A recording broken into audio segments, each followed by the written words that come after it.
Good morning, YouTube Pie Smokers. Happy Saturday. Smoking my Rattray's Butcher Boy 9mm Church Wardenish. And guess what I'm smoking? Some Captain Black Royal, of course. So, a couple of things. As many of you know, I changed my channel name back to Artie's Place, and it's going to stay Artie's Place. And the reason for the change, once again, is I felt the name sort of restricts me into pipes and spirits, and I never really did the spirit end of things because of the way I've done the videos at work most of the time. I don't drink at work, so the spirit part of the name never really came to be, and it always bothered me. So Artie's Place, which is going to be a few changes coming. I'm going to include some barbecue stuff, some coffee stuff, and I'm probably going to do some more pipe experiments. I got a few ideas.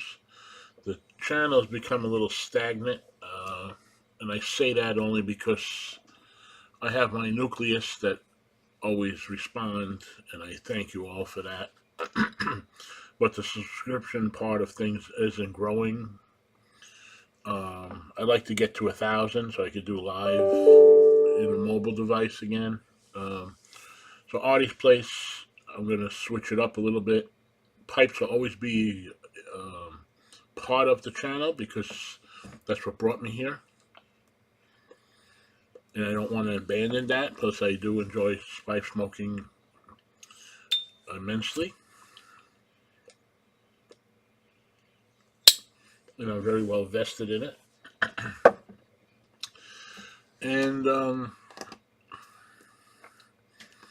so in front of me, which you can't see, but you will see in a second, I have 4 tubs of tobacco. No particular order. Carter Hall, Sir Walter Riley, Captain Black White, my favorite, Captain Black Royal, and I have Sir Walter Riley Aromatic. Now the reason I'm showing you these, not only because they've been the staple of pipe smokers for longer than I've been alive, probably, and for good reason. And the statement I'm going to make to you should not come as a shock. I think all tobaccos, including Red Velvet and Lane Ready Rub, and all those codger blends, every tobacco we smoke is a derivative of these tobaccos. I don't care what spin you put on it. It's trying to emulate these tobaccos and add something new to it to get people to buy. Now, why do I say that? Because I must have, I joke around, but it's probably not a joke, 50 pounds of tobaccos in all different names, taste, flavors. If I put it all in a bag or a barrel, I bet you I'd have 50 pounds, maybe more. And guess what? I come back to the staples. Because no matter what, they all don't satisfy as much as these do. Now, I know there's exceptions, and I know the McClellans and all that nonsense that's gone, oh, those were the best and all this crap. But they basically, listen, I said it before, you can get used to anything. But all Cornell and Deal, and they like a lot of their tobaccos. I think Red Carpet is an excellent tobacco. I like this new one, Red Burn. It smells fantastic, but it doesn't taste as good as it smells. And the whole host, another one of my favorites, that Privateer. But they're all derivatives of these codger blends, no matter what it is. And this is the reason I don't think these will ever go away. When these go away, then we're in trouble as pipe smokers.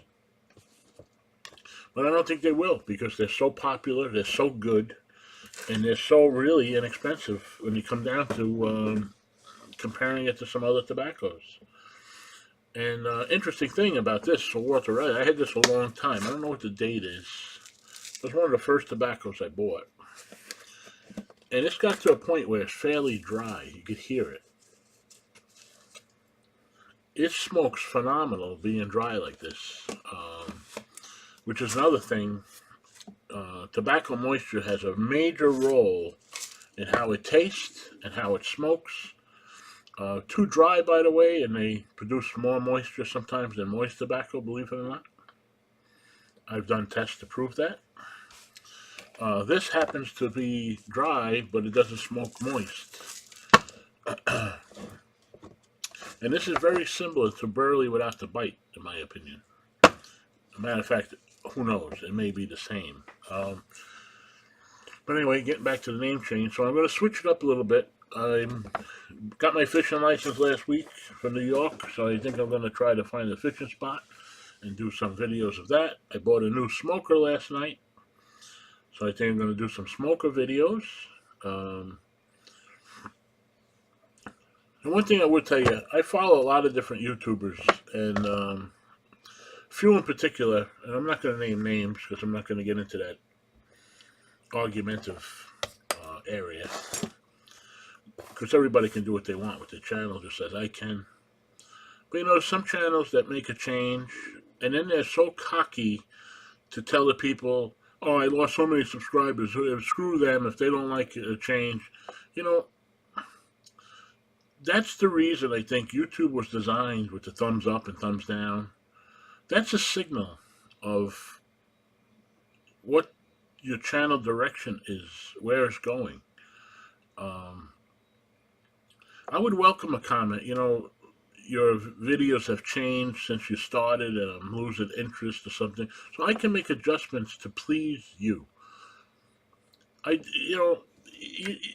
two types of thoughts with YouTube. You do it for yourself or you do it for your audience. I mean, at first it starts out as your own channel, but once you develop a fan base, so to speak, you have to you owe some, besides gratitude, you owe something to that audience that you developed because they followed you from the start. You can't just abandon your content after you get X amount of subscribers and expect them all to stay. Because if you change what brought them to view your channel, even though they may like you as a person, they don't like your content any longer, or it's not of interest to them. I mean, if I start doing, what would be a good example?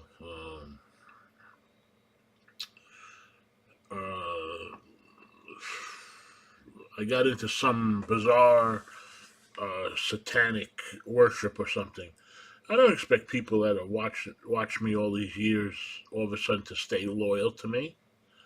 I'm going to lose those people, and rightfully so. And you know, that's a decision you have to decide to make. But you know, I said it before. We're all our own little TV studio. So basically, it was the Pipes and Spirits show that I have subscribers to that like that Pipes and Spirits show. Once that show's gone, it'd be like watching you see the series come and go on TV. How many times have you started with a series that you loved, and then all of a sudden they take some twist, and it changes to what the really theme of the series was, and you don't watch it anymore, you turn it off. Well, same thing with the YouTube. Once you develop a fan base, it's not only about you anymore, it's about your following. Anyway, that's my opinion. And I hate these bold, arrogant, screw the subscribers if they left. You know, I'm concerned when I see my subscription things go down because that means I'm either getting boring or I'm losing my audience. And that's important. And I don't want to lose my audience. I want it to grow. And anyway, I hope that makes sense. So, Artie's Place, which was the name that I think it was Pipes Etc. and Ben the Artful Codger liked and suggested, I believe. And that's my name, Art. My father, they always called him Artie. He had the same name as myself. So it only makes sense. It gives me a little more diversity, I feel, as a channel, um, to include other things and not feel restricted to the pipe and spirit theme of things. So anyway, I hope everyone stays true to me, and I appreciate each and every one of you. Uh, I really enjoy pipe smoking. I really enjoy doing YouTube videos. I never thought I would say that. And